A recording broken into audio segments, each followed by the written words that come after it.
Di sebuah desa kecil di daerah Boyolali, Jawa Tengah, hiduplah seorang petani muda bernama Budi Santosa yang berusia 32 tahun. Sejak kecil, Budi sudah akrab dengan lumpur sawah dan bau tanah basah. Ia tinggal bersama ibunya setelah sang ayah meninggal dunia 5 tahun silam. Hidupnya sederhana, bangun pagi ke sawah, pulang sore, dan malam harinya ia sering membaca buku atau menonton video dokumenter pertanian dari luar negeri lewat ponsel tuanya. Budi bukanlah petani biasa, ia menyukai belajar hal-hal baru, termasuk mencoba metode pertanian organik dan sistem irigasi modern. Ia aktif dalam komunitas tani online dan sering ikut webinar pertanian. Dari sinilah takdir mempertemukannya dengan Elena Petrovna, seorang wanita Rusia berusia 28 tahun yang sedang menyelesaikan studi S2-nya di bidang agrikultur tropis di Yogyakarta. Elena pertama kali mengenal Budi melalui forum diskusi daring tentang pertanian organik. Mereka sering bertukar pikiran lewat pesan dan video call. Elena pun tertarik pada pendekatan lokal dan kearifan tradisional yang diterapkan Budi di lahannya. Ia pun memutuskan untuk datang ke Boyolali sebagai bagian dari riset lapangannya.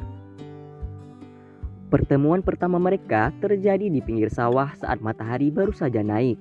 Elena dengan ransel besar dan kamera tergantung di leher datang bersama dosen pembimbingnya. Budi menyambut mereka dengan ramah meskipun agak gugup. Dalam beberapa hari, mereka mulai terbiasa satu sama lain. Elena ikut membantu di ladang, belajar menanam padi, dan sesekali mengajarkan Budi cara mencatat hasil panen secara digital. Hari-hari berjalan dan benih ketertarikan mulai tumbuh. Elena kagum dengan ketekunan dan ketulusan Budi. Ia menyukai bagaimana Budi memperlakukan tanah dan tumbuhan seperti sahabatnya sendiri.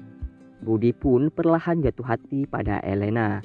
Bukan hanya karena wajahnya yang sangat cantik, tapi karena sikapnya yang rendah hati, cerdas, dan mudah bergaul dengan warga desa. Hubungan mereka tak langsung mulus, ada rintangan. Budi sempat ragu. Bagaimana mungkin petani desa seperti dirinya bisa bersama perempuan asing berpendidikan tinggi?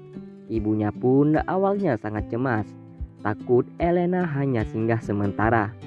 Namun seiring waktu, Elena membuktikan keseriusannya. Ia belajar bahasa Indonesia, ikut kegiatan desa, dan bahkan bisa membuat tempe sendiri. Setelah setahun lebih menjalin hubungan dan menyelesaikan penelitiannya, Elena memutuskan untuk menetap di Indonesia. Budi pun melamar Elena dengan cara yang sederhana, mengajak ke ladang saat matahari terbenam dan menunjukkan sebidang tanah yang ingin ia jadikan rumah masa depan mereka. Di sanalah dengan kalimat terbata-bata ia berkata, "Kalau kamu bersedia, kita tanam hidup kita di sini bersama-sama." Elena pun tersenyum dan menjawab dalam bahasa Indonesia yang belum lancar, "Saya mau jadi petani juga." Pernikahan mereka digelar secara sederhana namun sangat hangat. Warga desa antusias membantu. Bahkan beberapa teman Elena dari Rusia datang mengenakan pakaian batik. Kini mereka hidup damai di desa. Elena membuka kelas kecil untuk mengajarkan bahasa Inggris dan agrikultur kepada anak-anak desa. Sementara Budi terus mengembangkan ladangnya. Kini dibantu oleh istrinya yang ia panggil dengan lembut Lena.